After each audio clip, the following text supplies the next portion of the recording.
अस्सलाम वालेकुम वरहमतुल्लाहि वबरकातुहू। दोस्तों, जैसे कि आज 9 जुलाई और जुमे का दिन है, सऊदी अरब की फटाफट बड़ी खबरों में आपका स्वागत है। Saudi ministry of human resources की तरफ से हाल ही में लेबर लॉ में कुछ बदलाव किए गए जो कि वर्करों के लिए काफ़ी फ़ायदेमंद है।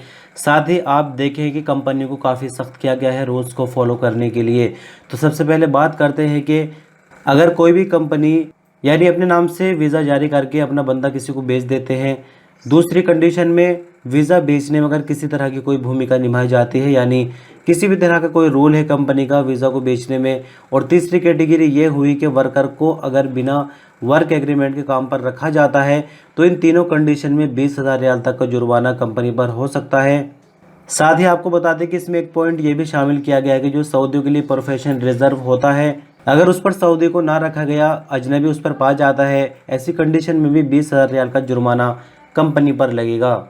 दूसरी कैटेगरी में देखेंगे ऐसी कंपनी जिसके पास लेडीज़ वर्कर की तादाद 50 या उससे ज़्यादा है, तो उनके लिए करना क्या होगा, यानी अगर उनके छोटे बच्चे हैं तो उनके लिए नर्सरी का इंतज़ाम कंपनी को करना होगा और केयर सेंटर भी खोलना होगा। यानी औरतें अगर अपने बच्चों को साथ ले जाती है तो उनको काम करने में कोई डिस्टर्बेंस नहीं होनी चाहिए। अलग से कंपनी को इंतज़ाम करना होगा बच्चों को देखभाल करने के लिए, खेलने के लिए। तो अगर ऐसा कंपनियां नहीं करती है तो उन पर 25,000 रियाल तक का जुर्माना लगाया जाएगा। तो इस खबर के दौरान खासकर गौर करने वाली बात अजनबी वर्करों के लिए ये होगी कि वर्क एग्रीमेंट की बहुत बड़ी अहमियत है। खासकर जो 14 मार्च के बाद नया कानून लागू हुआ है, उसमें जो आपका कॉन्ट्रैक्ट या वर्क एग्रीमेंट है वही सबसे बड़ी भूमिका निभाएगा और इसी के लिए नए नए नियम बनाए जा रहे हैं। तो अगर आपके पास वर्क एग्रीमेंट या कॉन्ट्रैक्ट आपका नहीं बना है तो उसको बहुत जल्द बनवा लें, क्योंकि उसके बिना अब कुछ भी नहीं होने वाला है।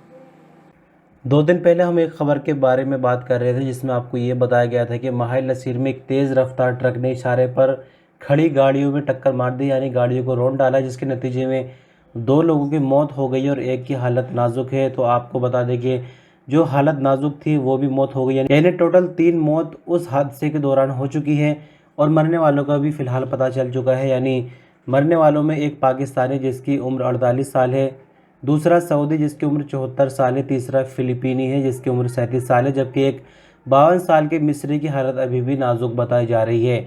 उस वक्त तक इस घटना की कोई वीडियो सामने नहीं आई थी, लेकिन अभी हम आपको वीडियो दिखाएंगे। वीडियो के माध्यम से देखकर आप थोड़ा सा अंदाज़ा ज़रूर लगा सकते हैं कि किस तरह से ये घटना सामने आई है। खबर के मुताबिक ये भी बताया जा रहा था कि जो पीछे से लोग देख रहे थे उनका कहना ये था कि जो ट्रक की रफ्तार थी वो बहुत ज़्यादा तेज़ थी और कुछ सामान ट्रक के अंदर लोड था, जिसके छोटे मोटे कंटेनर जो है वो रास्ते में गिर भी रहे थे, लेकिन ट्रक ड्राइवर किसी की नहीं सुन रहे थे, अपनी फुल रफ्तार में चल रहे थे, जिसके चलते ये घटना सामने आई है।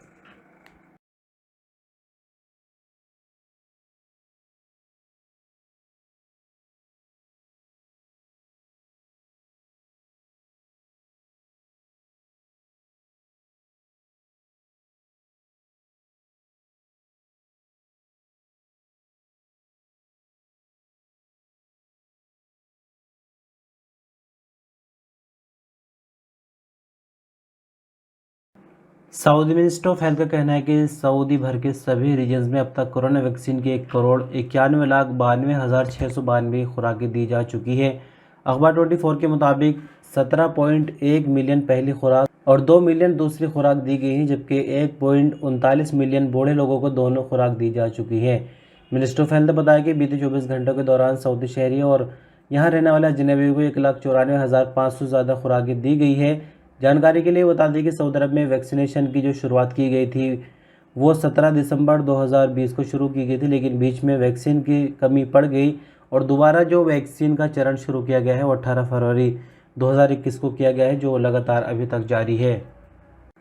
सऊदी सिक्योरिटी फोर्स ने हज नियमों का वायलेशन करने पर 52 लोगों को गिरफ्तार किया है। सऊदी अरब की सरकारी न्यूज एजेंसी एसपी के मुताबिक हज सिक्योरिटी फोर्स के प्रवक्ता ब्रिगेडियर सामी अल शिवरिख ने कहा कि इन लोगों ने हज परमिट के बिना हरम शरीफ और मशर मुक़द्दसा में जाने की कोशिश की थी, जिसके चलते इनको पकड़ा गया है। उन्होंने कहा कि इनमें से हर एक पर 10,000 रियाल का जुर्माना लगेगा। प्रवक्ता ने सभी सऊदी शहरी और अजनबियों को हिदायत की है कि हज के बिना परमिट के मस्जिद हराम या मशर मुक़द्दसा में जाने की कोशिश ना करें, क्योंकि इस बार सख्ती काफ़ी ज़्यादा है और जो कोई बिना परमिट के जाएगा उसका बचना नामुमकिन है। हज security force ministry of interior की हिदायत पर मशार मुक़द्दसा जाने वाले सभी रास्तों पर जांच कर रही है। सिक्योरिटी फोर्स हज परमिट के बिना 13 जिलहज्जा तक किसी को भी मशार मुक़द्दसा जाने की इजाज़त नहीं देगी। अगर कोई बिना परमिट के जाता हुआ पकड़ा जाता है तो उन पर 10-10 हज़ार रियाल का जुर्माना लगाया जाएगा। सऊदी अरब के ईस्टर्न रीजन के शहर दम्माम में कुर्बानी के लिए जानवरों की बढ़ती हुई कीमतों पर लोगों ने कहा कि संबंधित विभाग इस तरफ अपनी तवज्जो दे और जानवरों की जो मुंह मांगी कीमतें लगाई जा रही हैं उन पर रोक लगाए। दूसरी तरफ जानवरों के मालिकों ने कहा कि इस बार जानवरों पर महंगाई है, साथ ही जो चारा है उसकी कीमत भी बहुत ज़्यादा बढ़ गई है। चारे की जो बोरी फ़िलहाल 65 रियाल में आ रही है, जबकि इससे पहले इसकी कीमत 34 रियाल हुआ करती थी। सब अखबार के मुताबिक दम्माम से मिलने वाली रिपोर्ट में बताया गया है कि कुछ कारोबारियों ने स्थिति का एक नया हल निकाला है कि कुर्बानी के जानवरों को किस्तों पर बेचा जाए। 4 से 6 महीनों में जानवरों की कीमत अदा करने की सुविधा दी जा रही है। दम्माम के रहने वाले शहरियों ने मांग की है कि कारोबारियों को जानवरों की कीमतें बढ़ाने और मनमानी से रोका जाए। ये बात समझ से बाहर है कि ईद उल अज़हा के मौके पर एक दुम्बे की कीमत 3000 रियाल से शुरू की जा रही है। सऊदी शहरी साद अल दोसरी ने अफसोस करते हुए कहा कि बकरा मंडी कानून से बाहर है। कुर्बानी के जानवर 2000 से 3000 रियाल में बेचा जा रहा है। आखिर प्रॉफिट लेने की भी कोई हद होती है। बकरा मंडी हर तरह के कायदे कानून से आज़ाद नज़र आ रही। इसी तरह से बहुत से लोगों ने अपनी अपनी प्रतिक्रियाएं दी है और संबंधित विभाग से मांग की है कि जिस तरह से जानवरों की मंडी में मनमानी हो रही है और मुंह मांगी कीमत मांगी जा रही है उस पर कोई रोक लगाई जाए। सऊदी अरब में बीते 24 घंटों के दौरान कोविड-19 के नए मामले 1257 रिकॉर्ड पर आए। नई रिकवरी 1484 जबकि 12 नई मौत हुई है। एक्टिव मामले 11,713, इनमें से 1385 क्रिटिकल केस है तो 1257 नए मामले रिकॉर्ड पर आने के बाद कुल मामले 4,97,773 हो जाते हैं। 1484 नई रिकवरी के बाद कुल रिकवरी 4,78,127 हो जाती है, जबकि 12 नई मौत के बाद कुल मरने वालों की तादाद 7,933 हो जाती है।